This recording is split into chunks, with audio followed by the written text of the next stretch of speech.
Everyone, কেমন আছো তোমরা সবাই? আশা করছি সবাই খুব ভালো আছো আর আমিও ভীষণ ভালো আছি। তো দেখো, আজকে এসেছি তোমাদের সাথে একটা নতুন ভ্লগ ভিডিও নিয়ে। তো সকাল সকাল ঘুম থেকে উঠে আমি স্নান করে নিয়েছি আর স্নান করে চলে এসেছি ঠাকুর ঘরে। আর তোমরা জানো আমি শ্বশুরবাড়িতে যখন আগে থাকতাম, মানে বিয়ের পর, তখন আমার রুটিনটা কীরকম ছিল তোমাদেরকে তো সেই সময় ভ্লগ ভিডিওতে শেয়ার করতাম। তো আজকে ভ্লগ ভিডিওটা করতে করতে আমার সেই দিনগুলোর কথা মনে পড়ে যাচ্ছে। মাঝখানে একটা বছর কেটে গেছে, তারপর আবারও বাড়িতে আছি।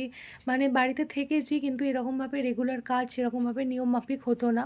এখন যেহেতু বেশ কিছুদিন আবারও আমি হাওড়ার বাড়িতে আছি, আবার আগের মতন করে নিয়মমাফিক রুটিন মাফিক কাজ হচ্ছে। তো এই জন্যই কি আগের কথা সব মনে পড়ে যাচ্ছে। কিভাবে একা একা কাজ করতাম, করতে করতে তোমাদের সাথে ব্লগের মাধ্যমে সব কিছু শেয়ার করতাম। তো সেটাই মনে পড়ে যাচ্ছিল। তখন রুটিনটা একটু আলাদা ছিল। তখন একদম ঘুম থেকে উঠেই অনেক কাজ করতে হতো, কারণ তোমাদের দাদাভাই তখন হাওড়ায় পোস্টিং ছিল। আর যেহেতু হাওড়ায় পোস্টিং, সকাল সকাল ডিউটি বেরোতো, মানে 10টার মধ্যে তো অফিস জয়েন করতে হতো। যার জন্য সকালবেলা আমি মা উঠে সব রান্না টান্না করে নিতাম। তখন লিজা কলেজে পড়তো। তখন রুটিনটা একদম আলাদা রকম ছিল। আর এখন রুটিনটা একদম আলাদা রকম। এখন তো তোমাদের দাদাভাই এখানে থাকে না। তো আমিও এসেছি সবে মাত্র কয়েকদিন হলো। আর তারপর লিজা এখন কলেজ তো মানে হয়ে গেছে, কলেজ কমপ্লিট হয়ে গেছে। আর মা, আমি, লিজা ৩ জনই এখন বাড়িতে থাকি। তো এখনকার রুটিনটা একটু আলাদা হয়ে গেছে। একদম সকালে উঠে সব কাজ করতে হয় না। মোটামুটি বেলার দিক থেকেই সব কাজ আমাদের শুরু হয়। তো আমিও সকালবেলা ঘরের কিছু কাজ থাকে সেগুলোকে সেরে নিয়ে স্নান টান করে তো পুজো দেওয়া হয়েই গেছে। তখন কি বলতো, সবথেকে বেশি প্রায়োরিটি ছিল জামাকাপড় কাচার ব্যাপারটা। যেহেতু তোমাদের দাদাভাই রেগুলার অফিস যেত, তাই ওর জামাকাপড় থাকতো, প্রতিদিন কাচতে হতো। তো এখন সেই ব্যাপারটা একটু হালকা, তো সেজন্য এখন ঘরের পিছনে একটু সময়টা বেশি দিই। মানে ঘর গোছানো, ঘর পরিষ্কার করা এইসব। আসলে ভালোও লাগে, একঘেয়েমি ওখানে থাকতে থাকতে। সত্যি কথা বলতে, এই ঘরটাকে, নিজের বেডরুমটা, নিজেদের বাড়িটাকে সত্যিই খুব মিস করি। ওখানে যখন একভাবে থাকি একঘেয়েমি লাগে, আবার এখানে যখন থাকি তখন ভালো লাগে। কিন্তু তোমাদের দাদাভাই ওখানে যেহেতু একা থাকে, তার জন্য মনটা একটু খারাপ লাগে। এই আর কি, সব কিছু মিলিয়ে মিশিয়ে, ভালো মন্দ মিলিয়ে মিশিয়ে দিন কাটে। রোজ তো বা সারা বছর তো একইভাবে সময় কাটে না। সেই রকমই আমার লাইফটাও হয়ে গেছে, মিলিয়ে মিশিয়ে সময় কাটছে। কখনো ভালো, কখনো মন্দ। তো এইদিকে তোমাদের সাথে কথা বলতে বলতে আমার সব কাজ কমপ্লিট হয়ে গেছে। এবার আমি নিচে যাব, নিচে কিছু কাজ আছে সেগুলোই করব। আর সকালবেলা আজকে লিজার বন্ধুর বিয়ে আছে, তো সকালবেলায় বেরিয়ে গেছে বিয়েবাড়ি। আর মাও একটু গেছে মাকড়দায়, একটু বাজার করার ছিল। বাজার বলতে কি বলো তো, বেশ কিছুদিন হয়ে গেল কি ফুল ফুটছে না গাছে। তো যার জন্য কি ঠাকুরকে রোজ দিন শুধু তুলসী পাতা দিয়ে পুজো করছিলাম। ভালো লাগছিল না, সামনে বৃহস্পতিবার আসছে। সেই জন্য মাকে ফুলের কথা বলছিলাম। আর এদিকে তারপর আস্তে আস্তে সব কথাই মানে মনে পড়ে গেল যে আমাদের আরও অনেক কিছু জিনিস কেনার আছে। মা হয়তো একটু সে সপ্তাহের শেষের দিক করে যেত, কিন্তু তারপর মনে হলো কি যে না, তাহলে বৃহস্পতিবারের আগেই যাই, তাহলে অনেক কিছু জিনিস আনা যাবে। তো এই হিসেবেই মা বেরিয়েছে, লিজাও গেছে বিয়ে বাড়ি। আর এখন আমি বাড়িতে একা আছি। আমাদের সব কিছু ভালো, কিন্তু বাড়িটায় লোকজন ভীষণই কম।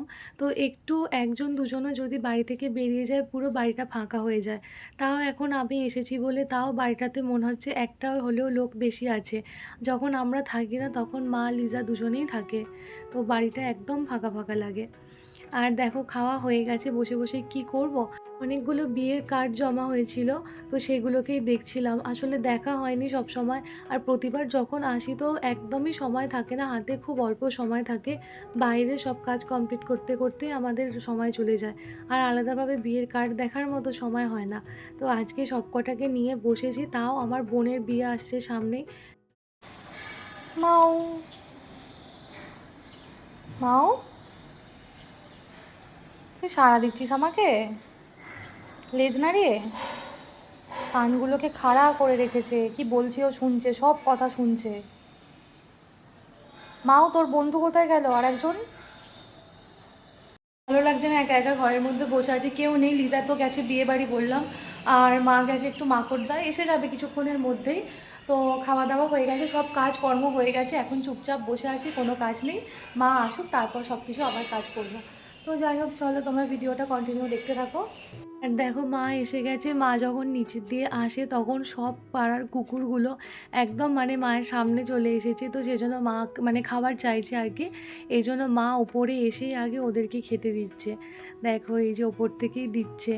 আর আরও কয়েকজন ছিল, তারা একটু হয়তো পাশে চলে গেছে, এখন মাত্র দুজন আছে। আর এই যে মাও তো আমাদের সাথে সাথে সবসময় থাকে। হ্যাঁ, এটা হয়তো ঠিক কথা, বাড়িতে একা থাকাটা মনে হয় না, ও কিন্তু সঙ্গ দেয় আমাদেরকে। যেখানেই আমরা থাকি না কেন সেখানেই যায়।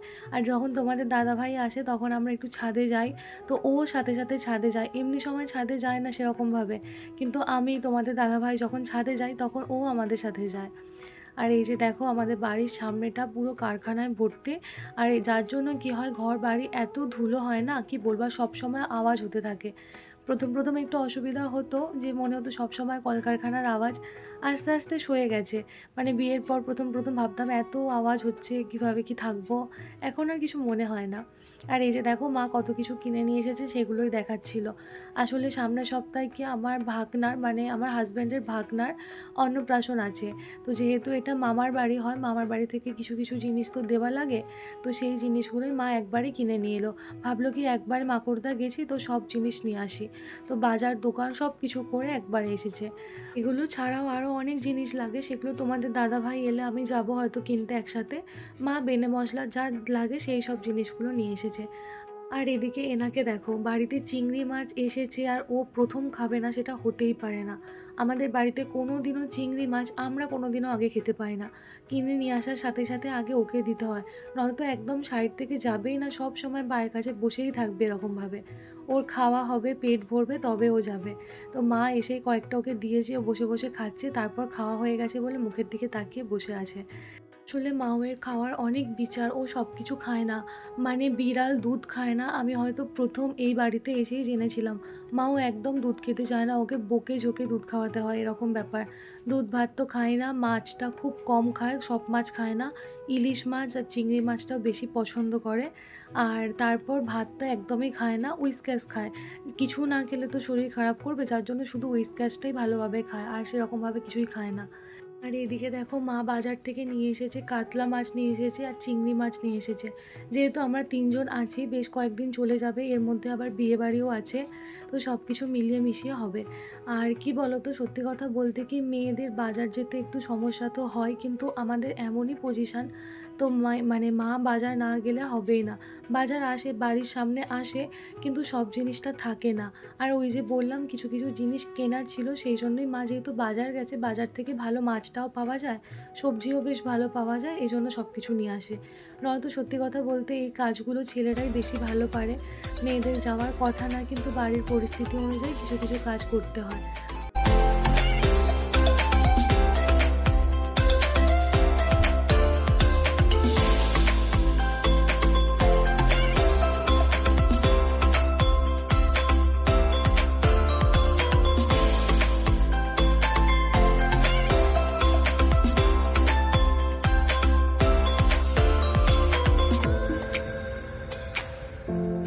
দেখো এদিকে রান্না বসিয়েছি, কিছু কিছু হালকা রান্নাগুলো করে নিচ্ছি। আসলে আজকে পুরোপুরি রান্নাটাই একটু হালকার মধ্যেই হবে, যেহেতু রাতে বিয়েবাড়ি আছে। আর সকালবেলা লিজা খাবে না, লিজা তো বিয়েবাড়ি গেছে, আমি আর মা খাবো। তো সেই জন্য কি হালকা রান্না হচ্ছে, রাতে তো রিচ খাওয়া দাওয়া আছেই। এই জন্য আর কি বলো তো, আমি মেন খাবারগুলো করি না, যেগুলো সাইডে টুকটাক যে খাবারগুলো হয়, রান্নাগুলো হয়, সেগুলোই করি। আসলে এখনও পর্যন্ত এখানে একটু ভয় ভয় লাগে যে কীরকম কী হবে কি না হবে। আর একটা কি সমস্যা হয় বলো তো, মানে আমার যেহেতু ওখানে উত্তরপ্রদেশে আর কি রান্না করে করে অভ্যাস হয়ে গেছে, ওখানে জল আর এখানে জল কিছুটা আলাদা বলতে পারো, জলের টেস্ট আলাদা। যার জন্য কি হয়, রান্নার টেস্ট কিন্তু কিছুটা হলেও চেঞ্জ হয়ে যায়। এটা আমি খেয়াল করে দেখতাম যখন আমরা গ্রামের বাড়িতে থাকতাম। গ্রামে যে রান্না হতো, বাড়িতে মা রান্না করতো, তো ভীষণ ভালো খেতে হতো, মানে টেস্ট হতো খাবারের ভীষণ ভালো। তারপর যখন আমরা হাওড়ায় আসলাম, হাওড়ায় আসার পর মাই রান্না করতো, কিন্তু এতটা টেস্ট হতো না, টেস্ট একটু কম লাগতো, মনে হতো যে মা বলতো একই প্রসেসে রান্না করছি, তাও যেন রান্নার টেস্ট ভালো লাগছে না। তো এটা একটা ব্যাপার। দেখো এখানে উচ্ছে ভাজা, শিম ভাজা হয়ে গেছে, এখানে আলু রেখেছি, আলু মাছ দিয়ে একটা তরকারি হবে, পেঁয়াজ কালি কাটা আছে, এটা মায়ের। আর এখানে আবার উচ্ছে ভাজবো পেঁয়াজ দিয়ে এটা, আর মাছ ভাজবো। আর এখানে সবেমাত্র আমের চাটনিটা করলাম। আস্তে আস্তে এবার ভাতটাও নামাবো, একবার সিদ্ধ হয়েছে আর একবার সিদ্ধ করে নামাবো, তারপর দুবার করে করি যাতে সময়টা একটু তাড়াতাড়ি হয়ে যায়। দিন পর আবার রান্নাঘরে রান্না করছি। আগে শুধু কিছুই করতাম না, শুধু চাটনিটা করতাম। তো আর টুকটাক এরকমই করতাম, নর্মাল টুকটাক ভাজাভুজি এসব করতাম আর চাটনি এসব এখনও সেটাই করি। তরকারিটা মার জন্য রেখে দিচ্ছি, মা করবে। তো আজকে তো রান্না তোমাদেরকে বললাম, উচ্ছে ভাজা, শিম ভাজা আর পেঁয়াজ উচ্ছে দিয়ে একটা ভাজা, আর মাছ দিয়ে আলু দিয়ে একটা তরকারি আর আমের চাটনি। আজকে তো বাড়িতে কেউ নেই, আগেই বলেছি তোমাদেরকে, আমি আর মা আছি বাড়িতে, লিজা নেই বাড়িতে। তো এই জন্য তাও করবো না করে অনেক কিছুই রান্না হয়ে গেছে। যাই হোক, চলো রান্নাটা কমপ্লিট করি, তারপর তোমাদের সাথে আবার দেখা করছি। আসলে বিয়ের পর আমার এই বাড়িতে এসে প্রথম ভীষণই অসুবিধা হতো। আসলে আমি ঝাল খেতে ভীষণ ভালোবাসি। মানে আমি একটু খাবারে, যেকোনো খাবারে একটু স্পাইসি, মানে স্পাইসি বলতে ঝালটা বেশি পছন্দ করতাম। আর এই বাড়িতে ঝাল খাওয়াটা ভীষণই কম হতো। যার জন্য আমার এখানে প্রথম মানে একদম মনে হতো সব কিছু নর্মাল খাবার খাচ্ছি এরকমটা লাগতো। মানে ঝাল তো নেই, খাবারের টেস্টই পেতাম না। এবার কী হয়, তরকারি যখন করতে যাই না, আমার ঝালটা বেশি দিয়ে ফেলি। এই জন্য আমি তরকারিটা মায়ের উপরেই ছেড়ে দিই, এই আর কি। যাই হোক, চলো আজকের ভিডিওটা তাহলে এখানেই শেষ করছি, দেখা হবে পরের ভিডিওতে। ততক্ষণ পর্যন্ত তোমরা সবাই খুব ভালো থেকো, সুস্থ থেকো আর সাবধানে থেকো। চলো আজকের মতো টাটা।